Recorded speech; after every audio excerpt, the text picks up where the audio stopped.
Welcome into the Silver and Black React. I'm James Pledger. I'm joined by Karl Schoening as we get you ready for tonight's San Antonio Spurs season opening game against the Orlando Magic.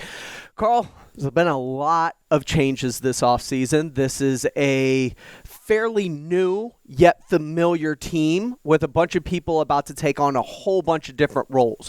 What do we expect to see as a whole as the Spurs start the season in what feels like an entirely new team? Oh, good. You're talking about the Spurs, because for a moment I thought you were talking about the Orlando Magic.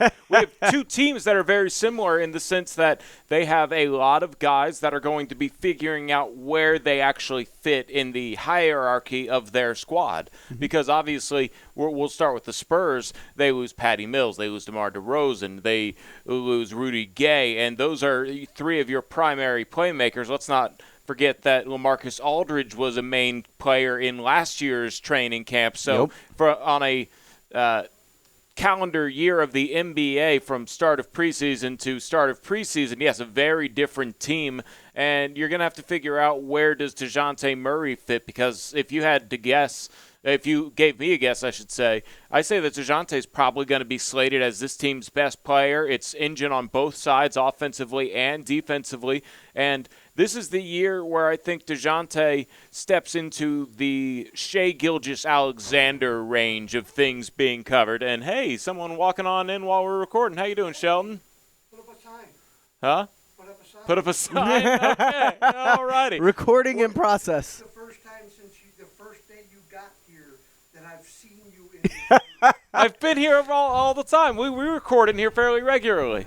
first time I've seen you. Do you like the lighting? There's a little whiteboard here, right on there. On air. Recording. Do we have a Alrighty. whiteboard on the front of that? Huh? Is there a whiteboard on the front of the door? Yeah. Awesome. Okay. That's from AC's day. All righty. Well, we will. So sorry to interrupt. You guys get back to talking about sports. I'll go do real work. Thank you, Sheldon. right. That's our So crack we'll start engineer it on up. crack, and that will not actually. We're going to keep that going because, hey. Oh, okay. Yeah. We're only a few minutes into this. We're Lesson learned. Yeah, exactly. Lock the door. And, hey, you get to meet the many characters that happen here at the Alpha Media Cluster. I'm Karl Schoening. He's James Pledger, and this is Silver and Black React. Where I was saying that Sure. the DeJounte is probably going to be the motor that runs this team, and everybody else sort of needs to figure out where they fall in line behind that. Is Keldon going to be the secondary playmaker? It's going to be Derek White most likely, but do they sort of need to figure out who needs to take a step back between the two of them? Because Keldon can get to the rim pretty much at will, and he's showing that he's improving as a shot creator and maker. And the thing is, if you were to ask most Spurs fans, they would say Keldon Johnson is either the best player or the second best player on this team, and thus, as a 22-year-old, should just go ahead and be thrusted into that role as opposed to maybe playing backseat and that sort of stretch four that he played last year. What do you think, and I'm glad you brought up Keldon in the stretch four and the role he played last year. What do you think will be Keldon's position this season? He'll probably be more of a closer to a traditional small forward. He was really sort of asked to rebound, asked to guard the bigger forward. And now I think he's going to get a little more opportunity to create on the wing. He's probably going to be one of the primary three-point shooters. If you're saying the Spurs are putting up 35 threes a night, I'm going to have to probably ask for at least 5 from Keldon, as he's going to be one of the 5-6 guys that they're going to ask to shoot more than 1 3 a night. And that'll be another interesting thing to figure out within this role of this team, who are going to be the volume shooters. Obviously, they bring in McBuckets, Doug McDermott and Bryn Forbes to sort of play those roles. Yep. But those two guys aren't going to combine for 35 threes a night. So you need to also figure out, is Keldon going to be a three-point shooter, or is he going to be more of a traditional 15-feet-in forward? And I think they're going to move him towards the new age swingman 3 and let him be outside a little bit more this year. Let's focus on tonight's opponent, the Orlando Magic. They have the number 3 overall pick in Jalen Suggs? 4.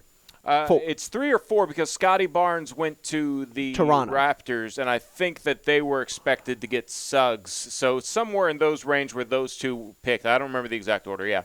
But Jalen Suggs, it is a team with a new youth movement, Suggs and Franz Wagner. It has Isaac. It has Cole Anthony. It's got a lot of similar pieces as do the San Antonio Spurs in terms of youth and kind of making a shift with whether it is Mo Bamba or, Mo Bamba's become an elder statesman on that team in a sorts. What do you expect of tonight's game? Because I look at it, and if you looked at it objectively, it is one of the few teams in the NBA, whichever conference you're looking at, where you look at it and go, that team is ostensibly worse than the San Antonio Spurs.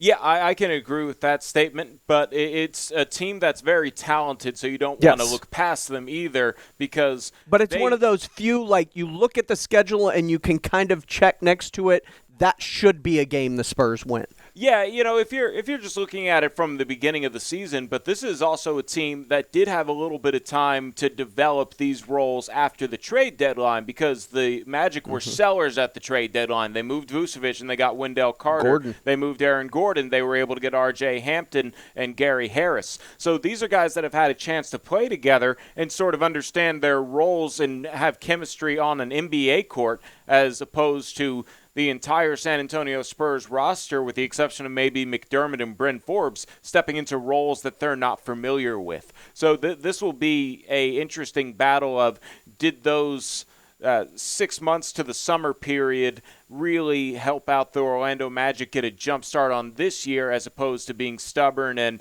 maybe rebuilding during the offseason, not knowing who your main guys were going to be until obviously around July when free agency started. What are your thoughts on tonight's game?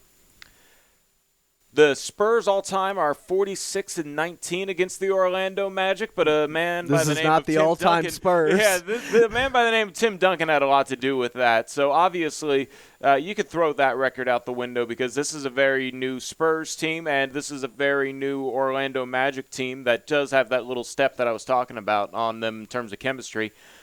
I could see this being close like the preseason game was because they met in the preseason and it was a 101-100 win for the Spurs. And I could see it being down to the buzzer like this in a regular season matchup when all of the real guys and more closer to the actual rotation is out there for both teams. He is Karl Schoening. You can follow him on Twitter at KarlESPN. I am at I Am Pledger. This is the Silver and Black React. We'll look at you tomorrow as we get you recap this game and also get you ready for the Spurs' next game when they take on the Los Angeles Lakers, if I'm not mistaken. Or Milwaukee Bucks. Yes, right? The Bucks are Saturday night. Yes, and I was thinking about their that. next two games are, let's say, less than favorable. Well, it's a pretty rough start to the Spurs season overall. So it's a tough schedule, and we'll have to see what this team is made of when they do go through these tough games. If they can pull out a couple of them, that'd be great. However, if they're sub 500 through 10 games this season, it is a tough schedule for them to ask to be above 500. So it is worth noting that, yeah, tonight you start off with the Magic, but then you have a pretty tough row, and we'll go into the upcoming schedule later. But tonight, I'm just excited the basketball's back. We're going to appreciate it one game at a time. We're going to be doing a lot of these. So, hey, we'll figure out a way to bring in I know, 82 guests. plus. Yeah. We're going to aim to do 100 this year. It would be great if the Spurs can make the playoffs and give us even more content to put out to y'all. For Karl Schoening, I'm James Pledger. Thanks for tuning in to the Silver and Black React right here on San Antonio Sports Star.